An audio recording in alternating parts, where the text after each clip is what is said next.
देखिए, दुनिया में कुछ ऐसी चीज़ें होती हैं जो कि आप जितना खर्चा करेंगे उतने ही बढ़ती रहेंगी। लेकिन अगर आप सोचें कि उनका हम संचय करके रख लें, उसको खर्चा न करें, तो हो सकता है वो चीज़ें नष्ट हो जाएं, खराब हो जाएं, बेकार हो जाएं। इसी से आधारित आज मैं आपको एक बड़ी अच्छी कहानी सुनाऊंगा। किसी गांव में एक धर्मदास नाम का व्यक्ति रहता था। यथा नाम तथा गुण, नाम तो उसका धर्मदास था, लेकिन और बातें बड़ी अच्छी अच्छी करता था। लेकिन था एक महाकंजूस आदमी, महाकंजूस। बल्कि उसको बिल्कुल एक मक्खी चूस कह दीजिए, कोई फर्क नहीं पड़ता। लोगों के लिए कोई अगर उसके दरवाजे पर आ गया तो चाय पानी की तो बात छोड़ो, वह पानी तक के लिए नहीं पूछता था। और साधु संतों और भिखारियों को देखकर तो उसके मानो प्राण ही सूख जाते थे कि कहीं कुछ मांग न ले। ये पूरे गांव में विख्यात था कि धर्मदास केवल बातें बड़ी बड़ी करता है, लेकिन नंबर एक का कंजूस व्यक्ति है। ये तो संयोग की बात है। एक दिन उसके दरवाजे पर एक महात्मा जी आ गए और धर्मदास के दरवाजे पर अलख लगा दिया और कहा, मुझे एक रोटी की जरूरत है, एक रोटी दे दीजिए। अब धर्मदास तो धर्मदास, महात्मा जी को कुछ भी देने से मना कर दिया। लेकिन महात्मा जी भी अड़ियल वहीं चुपचाप खड़े रहे। जब धर्मदास ने देखा कि महात्मा जी यहाँ से नहीं जाएंगे, तो बोला महात्मा जी को कि महात्मा जी, मैं आपको आधी रोटी दे सकता हूँ, एक रोटी तो नहीं दूंगा। ठीक है, मैं आपको आधी रोटी देता हूँ, आप इसी से अपना संतोष कर लीजिए। अब महात्मा जी ने कहा, नहीं, आधी रोटी नहीं लूंगा मैं, अब तो मैं पेट भर के ही खाना खाऊंगा, कुछ भी हो जाए। धर्मदास ने कहा, हम आपको कुछ भी नहीं देंगे, चाहिए।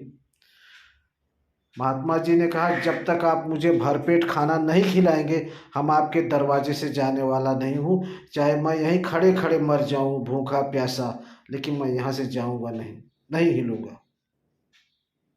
महात्मा जी चुपचाप भूखा प्यासा धर्मदास के दरवाजे पर खड़े रहे, रात भर खड़े रहे। सुबह हुई, धर्मदास ने देखा कि बाबा जी तो यहीं खड़े हैं, ये तो यहाँ से गए ही नहीं। लगा सोचने कि किसी महात्मा को अपने दरवाजे पर भूखा प्यासा खड़ा देखकर कहीं हम भूख प्यास से मर गया तो बड़ी बदनामी होगी, बिना कारण ही साधु की हत्या का दोष लगेगा। धर्मदास ने महात्मा से कहा कि बाबा, तुम भी क्या याद करोगे, आओ आज भरपेट खाना खा लो। महात्मा भी कोई ऐसा वैसा नहीं था। धर्मदास की बात सुनकर कहा कि अब तो मुझे खाना नहीं खाना, मुझे तो एक कुआं खुदवा दो। लो, अब तक तो खाने की बात थी, अब बीच में कुआं कहाँ से आ गया।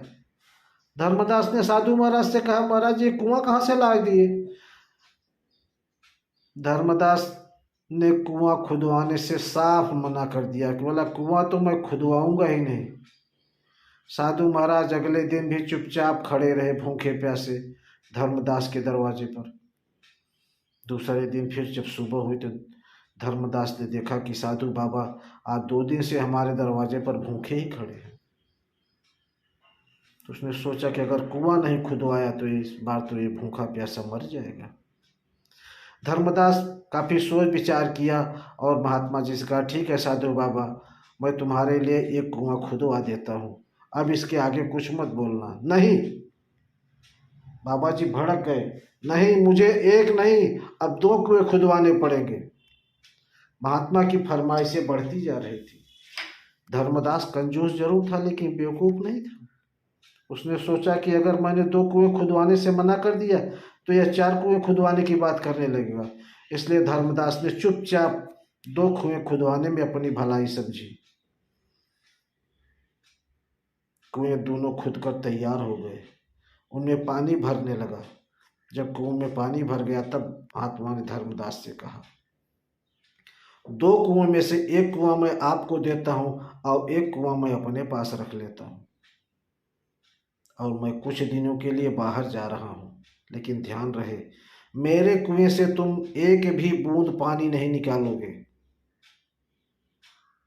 धर्मदास ने कहा, ऐसा होगा महाराज जी,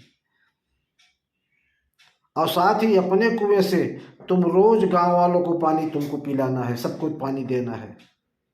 मैं वापस आकर अपने कुएं से पानी पीकर ही प्यास बुझाऊंगा। धर्मदास ने महात्मा वाले कुएं के मुंह पर एक ढक्कन रखवा दिया और सब गांव वालों को बुलाकर धर्मदास अपने कुएं से पानी भरवाने लगा। लोग खूब पानी निकालते, पानी कुएं में कभी कम होता ही नहीं था।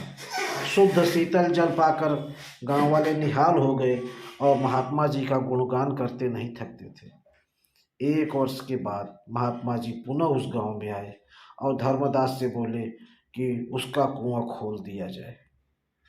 धर्मदास ने कुएं का ढक्कन हटवा दिया। लोग यह देखकर हैरान रह गए कि कुएं में एक भी बूंद पानी नहीं था।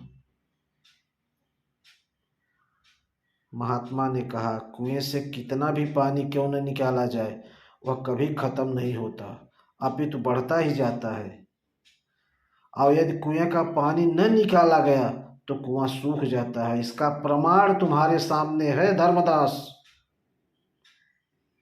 इसी तरह से यदि तुम अपना पूंजी किसी धर्म काम में, किसी अच्छे काम में खर्च नहीं करोगे तो पड़ी पड़ी वो सड़ जाएगी, खराब हो जाएगी, किसी काम में नहीं आएगी।